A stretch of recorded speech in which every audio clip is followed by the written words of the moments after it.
Welcome, everybody. Those at the reception, please feel free to come in if you'd like to hear the President of Ecuador. Los que están en la recepción, bienvenidos. Si quieren acompañarnos aquí para una charla de parte del conferencia de parte del Presidente del Ecuador. Welcome. This is the continuation of the panel. I'm going to say a few words in English and then I will switch to Spanish because the President Lasso is going to speak in Spanish. We want to welcome you back to the conference. It has been a great conference. Thank you to everyone who spoke earlier. The president was slightly delayed, so we're picking up. And I want to thank Anna Macuset and Marshall Fitz and everyone at the Emerson Collective who have been hosting the reception next door here. Thank you very much to Emerson Collective and Anna and everyone there. There will hopefully still be a little bit of food when we're done here. You can go out and continue. But it is my great pleasure to now turn to Spanish and to present to you the President of Ecuador. Presidente Lasso es un empresario. Es un hombre un líder en temas de instituciones financieras, presidente de bancos, ex embajador, plenipotenciario, ministro con la cartera total en su momento de economía del Ecuador. Pero más importante que nada es el presidente de la República del Ecuador desde un poco más de un año. Bajo su gestión han avanzado el gobierno de Ecuador en el tema de la regularización de los venezolanos en el país. Hubo un decreto que se dio el viernes, seguramente nos va a comentar sobre eso. Y sobre todo han generado un ambiente de acogida en Ecuador, un país que es muy generoso en recibir migrantes y refugiados desde hace tiempo. No solamente tiene 500,000 de venezolanos, que es el número más grande por mucho, pero también hay décimas de miles de colombianos que han llegado en distintos momentos, incluyendo, si no me equivoco, viceministra, también hubo un momento en que se recibió a 60,000 colombianos hace unos años como refugiados, pero hay muchos más en el país. Hay haitianos, hay personas de distintas nacionalidades, hasta unos gringos hay por ahí. Entonces, es un país que realmente ha recibido dentro del tejido social tan plural que tiene el Ecuador, que es un país de muchas herencias por sí sola. Históricamente también tienen nuevos hilos en ese tejido por la migración reciente. Nos va a hablar el presidente. Yo le quiero preguntar tres cosas, pero usted va a hablar lo que va a hablar, porque sé que viene con su discurso, pero un poco cómo la migración ha cambiado el Ecuador, y si se puede hablar de un modelo de acogida de los ecuatorianos. Usted habla mucho del Ecuador, de las oportunidades. ¿Cuáles son las oportunidades tanto para los migrantes como para los ecuatorianos con la migración? Porque sé que usted está enfocado en ese tema de generar las oportunidades. ¿Cómo va a funcionar la regularización?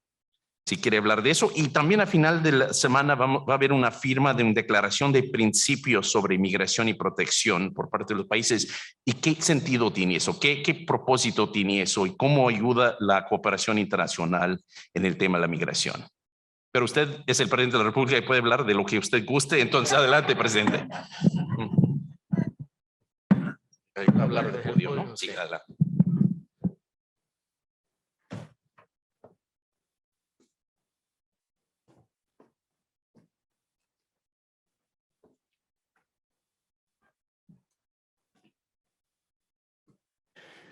En primer lugar, un saludo al presidente de la fundación del Wilson Center. Luego quiero saludar a todos ustedes y expresar mis disculpas. Esto le sucede también a un presidente. Las maletas no llegaron. Se demoraron un poco, así que tuve que esperar en el hotel y esa es la razón de mi demora. Amigos, agradezco la invitación realizada por el Wilson Center, la Fundación Hilton y el Instituto de Política Migratoria por la organización de este evento y por la invitación efectuada al Ecuador para participar en este conversatorio que analiza uno de los fenómenos migratorios más importantes de nuestra región.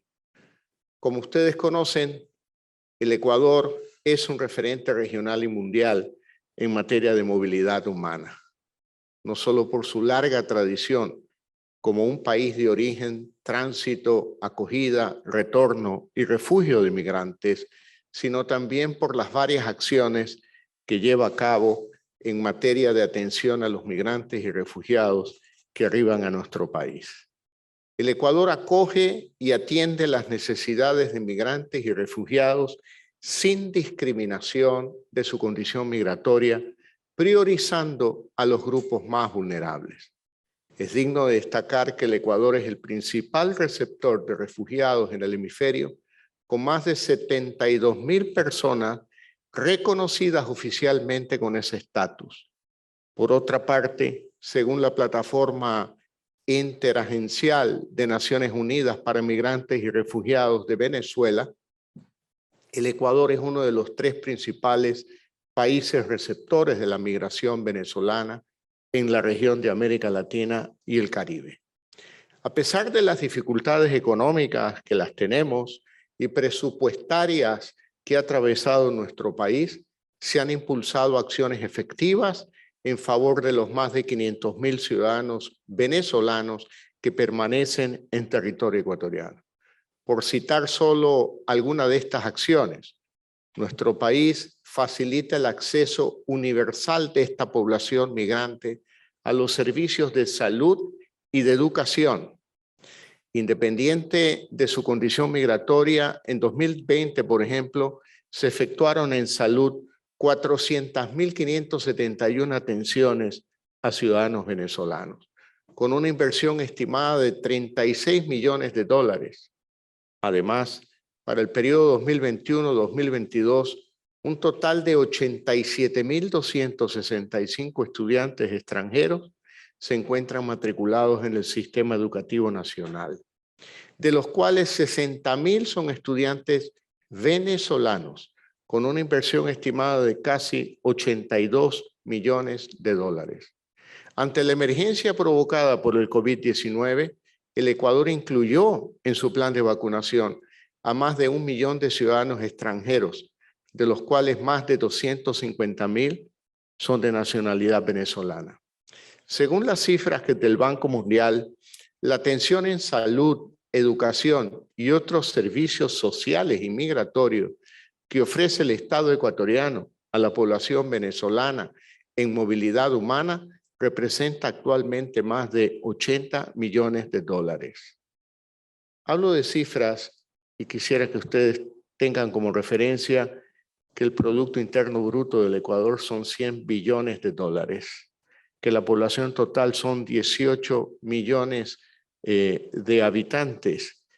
Y bueno, por su parte, el Plan de Respuesta para Migrantes y Refugiados de Venezuela, impulsado por la plataforma R4B, definió un monto de necesidades de cooperación para el Ecuador de $236 millones para el año 2021.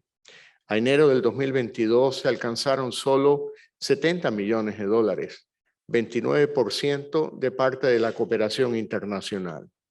Esta realidad muestra lo importante que es impulsar mecanismos para la movilización de recursos y cooperación internacional, para apoyar a los países de acogida que brindan atención a migrantes y refugiados venezolanos sobre la base de una responsabilidad compartida.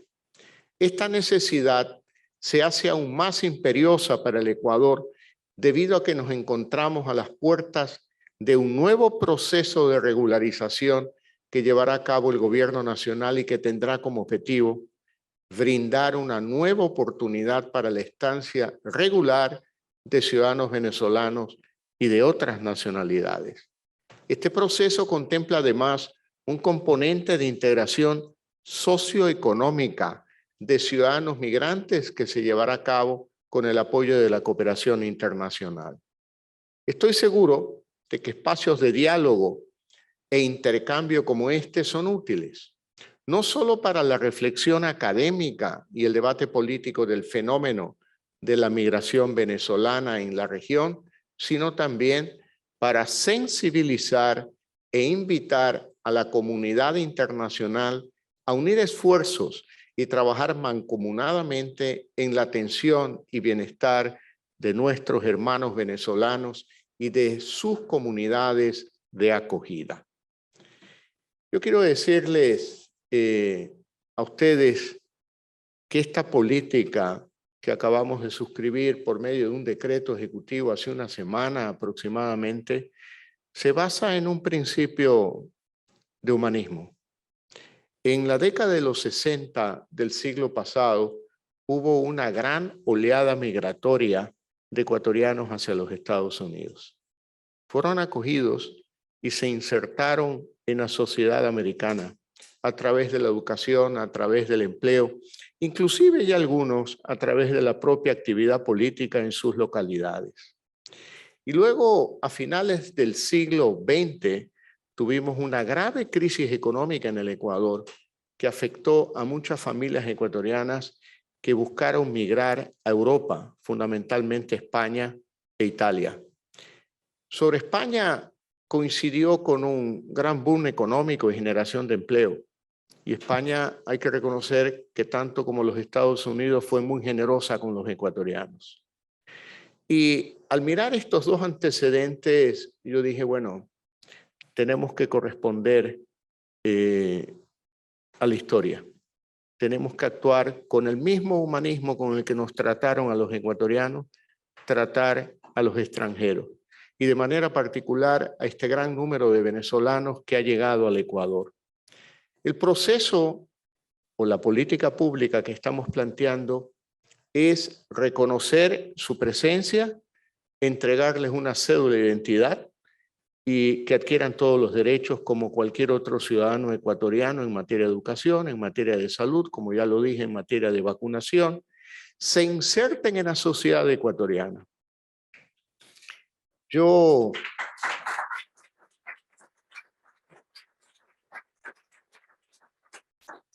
siempre he pensado que cuando a la hora de almorzar o cenar llega a la casa de una familia pobre, un vecino, un amigo, un pariente, siempre hay comida. Al menos en la mía siempre había comida para todos los que llegaban a la hora de cenar o de almorzar. Y eso es lo que pienso también ahora. Como un país pobre, abrimos las puertas. No es que estamos en una gran bonanza económica. Tenemos problemas en la generación de empleo. Apenas 3 de cada 10 ecuatorianos tienen un empleo formal en el Ecuador. Pero no podemos cerrar las puertas.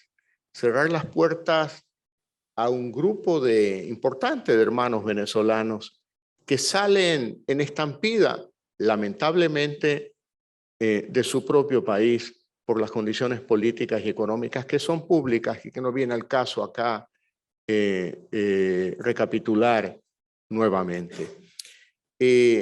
Esta política es una política de mayor avanzada. Creo que somos el primer país de América Latina en abrir las puertas de par en par, reconociéndolos como un ciudadano ecuatoriano más.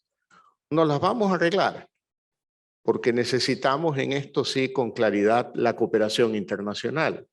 Somos un país con escasos recursos económicos, requerimos de la cooperación internacional, pero sobre todo requerimos de algo que es fundamental para los ecuatorianos y para todos los extranjeros que ahora viven en Ecuador, y es inversión. Inversión. Mi gobierno tiene apenas un año. Queremos decirle al mundo que tenemos las puertas abiertas. Hablamos de más Ecuador en el mundo y de más mundo en Ecuador.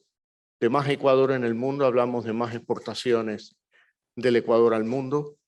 Mientras más banano, más cacao, más flores del Ecuador lleguen al mundo, más empleo en el Ecuador.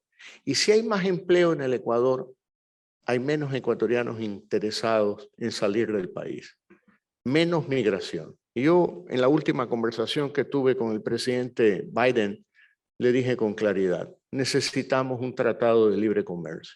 Y lo necesitamos precisamente para atender esas necesidades de una eventual migración hacia los Estados Unidos. Necesitamos ese acuerdo comercial y necesitamos también la inversión del mundo en el Ecuador. Obviamente, en Ecuador somos apenas 18 millones de ecuatorianos. Es una obviedad lo que voy a decir, pero a veces es necesario hacerlo. Y es que el ahorro global es inmensamente mayor en el mundo que en Ecuador, con más de 7.000 millones de habitantes en el mundo. Y tenemos ubicados proyectos en sectores como hidrocarburos, energía, minería, telecomunicaciones, infraestructura, para atraer inversión. Y hemos ubicado proyectos ya por cerca de 40.000 millones de dólares en estos sectores estratégicos y un poco más de 5.000 millones de dólares con el sector privado en sectores tradicionales como el industrial, el comercial, el agrícola, de servicios. Y estos 45.000 millones de dólares implicarían que cuando alcancemos esa meta, que probablemente tomará algunos años más que 3, que es lo que me falta del periodo de mi gobierno, habremos creado cerca de 3 millones de empleos. Y hoy el Ecuador tiene más o menos 2,5 millones de empleos formales. Es decir, lo habríamos más que duplicado. Y ese es el valor que tiene la inversión. Y ese es el valor que tiene una economía abierta al mundo. Ese es el valor que tiene una visión como la que hoy gobierna el Ecuador, que es de libre comercio, de libre empresa, que busca a través de la inversión la solución de problemas, no a través de deuda, porque ya bastantes errores se cometieron en el pasado con la deuda. Hoy queremos que nos acompañen a correr los riesgos implícitos de una inversión en Ecuador. Nuestro amigo me decía, ¿qué implica oportunidades en el Ecuador? Oportunidad en el Ecuador es un empleo.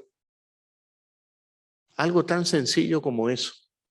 Estados Unidos pasa por una buena etapa del empleo. Está en pleno empleo. Y probablemente no es un tema de debate, pero en el Ecuador sí lo es. Apenas 3 de cada 10 ecuatorianos con un empleo formal. 7 no lo tienen. Y no es un problema coyuntural, no es un problema pospandemia. Es un problema de los últimos 30 años por lo menos. 30 años. Y eso es lo que nosotros queremos cambiar. Queremos convertir al Ecuador en un país de oportunidades. El primer paso, generar confianza. El segundo paso, receptar inversión. Que se desarrolle esa inversión. Que se genere empleo. Y el empleo, tras un empleo lo que hay es un padre de familia muy feliz, una madre de familia muy contenta, unos hijos que saben que tienen una buena calidad de educación, tienen una buena calidad de salud, tienen también capacidad para divertirse en familia, capacidad para comprar una casa, para comprar un auto, comprar una bicicleta, cosas tan sencillas que están negadas para la mayoría de los ecuatorianos. Y eso es lo que queremos cambiar. Ese Ecuador de oportunidades es un Ecuador de empleo. Y es un Ecuador también de emprendimiento, porque cuando van las grandes empresas a invertir en proyectos, por ejemplo, en petróleo, pues hay la pequeña y mediana empresa que está lista para proveer de servicios, servicios locales, uniformes, alimentación, catering. Es decir, ese es el Ecuador de oportunidades que nosotros buscamos. Requerimos el apoyo internacional para poder financiar los costos que implican recibir a tantos hermanos venezolanos. Ciertamente que sí. Pero yo prefiero la inversión, porque eso es sostenible, es permanente, con un empleo todos ganamos.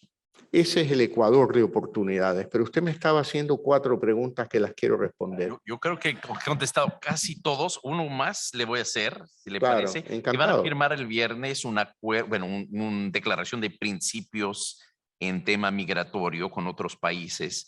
¿En qué sirve tener un entendimiento entre los países de la región en materia migratoria o un proceso de Quito? ¿En qué sirve estos esfuerzos de cooperación? En el reconocimiento de una realidad.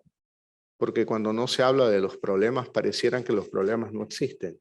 Pero cuando se habla de los problemas y forman parte de una declaración, de una cumbre tan importante como esta, pues obviamente el problema existe, el problema entra en conciencia de quienes deben de ser parte de la solución. Yo creo que eso es importante.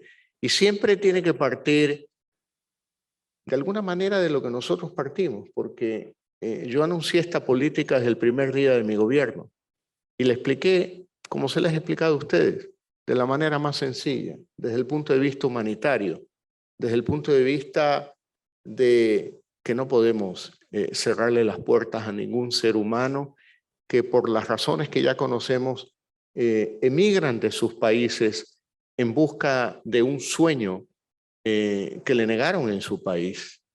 Yo creo que el fenómeno migratorio también tiene que ver con factores de la política, factores de la economía. Hay que reconocer que si los ciudadanos de un país emigran a otro, es porque en el suyo no alcanzaron esos sueños. Y ahí hay una responsabilidad de los líderes de esos países y de esas sociedades. Reconocer que en muchos casos sus políticas han fracasado. No funcionan simplemente. Entonces yo creo que la solución al problema migratorio es más democracia, más libertad, más libre comercio, más integración al mundo, más inversión para generar empleo y oportunidades a que todos se puedan desarrollar en su propio país. Gracias. Muchas gracias. I'm going to invite the president of the Hilton Foundation up in a moment. Let me just summarize for those that don't speak Spanish. He has spoken about the fact that Ecuador is a leader in human mobility policy. Estoy haciendo traducción muy rápida, presidente. That 72,000 refugees, third in the hemisphere in receiving refugees. And when the Venezuelans arrived, 500,000 provided education and healthcare at great cost, but also it was important to think of how, since Ecuadorians were received in the United States and Spain and elsewhere, to return that favor to others who are arriving. And even though Ecuador is a poor country, where only 3 in 10 people have a formal job, to make sure that doors were open to people who had true needs. And that the regularization program is bringing people in as almost as citizens without the right to vote, obviously, but in other ways to be able to participate in public life. And that they are looking especially for greater investment and for a free trade agreement with the United States. And ultimately, the most important thing is creating a society of opportunity because there's employment. So thank you, Mr. President. Muchas gracias, señor presidente. Y vamos a estar siguiendo los esfuerzos de regularización e integración que está haciendo su gobierno. Le felicitamos mucho por ser de parte del Wilson Center Migration Policy Institute y Hilton Foundation. Y es my pleasure, es mi placer, es mi gusto poder invitar a Peter Loffen, quien es el presidente y CEO of the Conrad Hilton Foundation. So, Peter, you're on.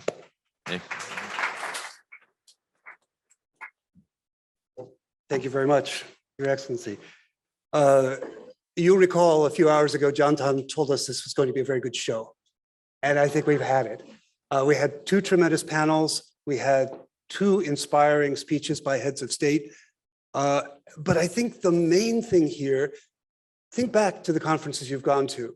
When have you come away uplifted? When have you heard more about solution than about problem?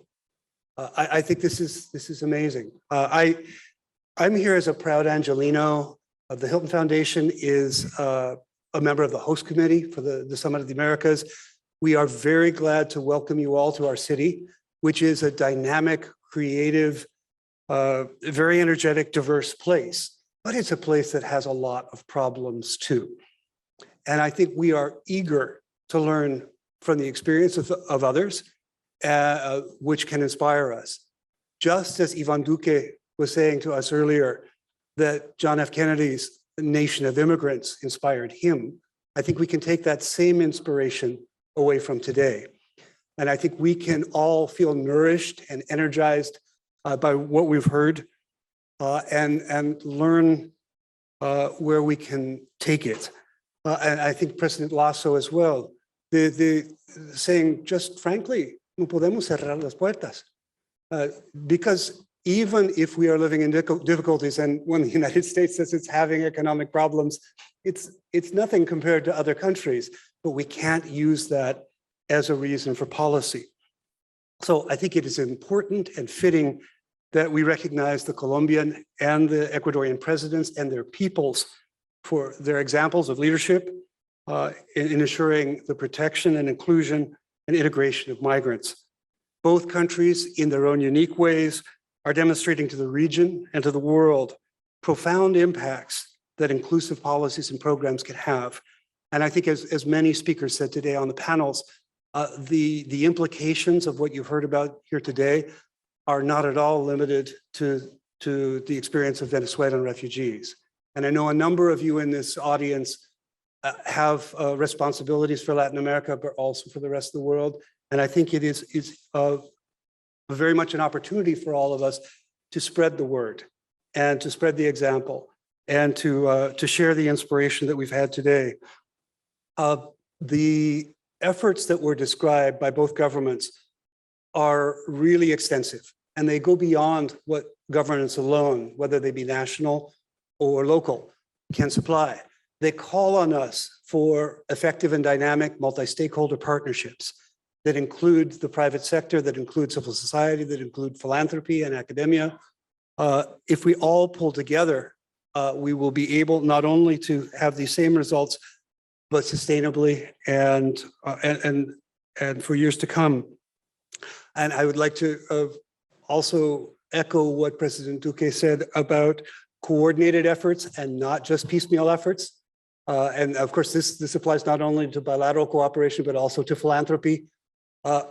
Join the plan and integrate yourselves into the effort that is being made, and make sure that your pledges reliably become disbursements.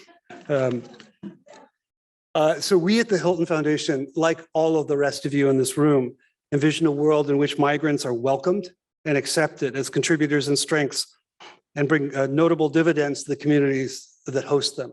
Normally, when I say that, I'm saying that as a vision statement, as something that we should aspire to. But today I can proudly say that we are hearing it as a model and an experience.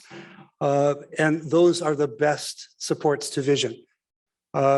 So I'm hoping that today will be not just an event that uplifted people, but the start of an effort. And an effort that we as a foundation intend to invest in, that will have greater collaboration between the public sector, the private sector, philanthropy, and civil servants. And I invite all of you in the audience to refresh, renew, and extend your commitments, the ones you've already made, and to set an example for that. Just to say that the Hilton Foundation, through our Refugees Initiative, we are committed to a role as investor, advocate, and catalyst for the successful inclusion and integration of migrants in the region. And the specific role that we hope to play is working with migrant families by investing in a two-generation approach, young adults and young children, in a way that will enable self-sufficiency through employment, entrepreneurship, and economic inclusion. We're also committed to investing directly into migrant-led organizations. I was very glad to hear from Juan Carlos today, and to hear from Danny Bejar the word agency, which I think is extremely important in all of this. We have the great fortune to have a policy direction that is positive. And all that is necessary now is to welcome in all the action that enables at the grassroots. The foundation has been making investments in Colombia and Ecuador. We are scaling them up to support local partners and national partners. And I'm eager after today to spread the word within philanthropy and to attract other foundations back to Latin America, a region that they have neglected a bit in the past decade. One last thing, we're very excited about a partnership with the Wilson Center on their new Refugees and Forced Displacement Initiative, fondly known as RAFD, which should generate many new ideas on how the humanitarian sector can meet the challenges of the 21st century. And after today's discussions, I'm heartened because I think we'll move beyond problem statement and into concrete solution statements that all can participate in. So please join me in thanking the Wilson Center for organizing this event, the Migration Policy Institute, and the Pacific Council for co-sponsoring. And please allow me to thank all of you for all that you do, and to encourage you to redouble efforts. And with that, our event concludes, but we have much work to do together on the road ahead. Thank you.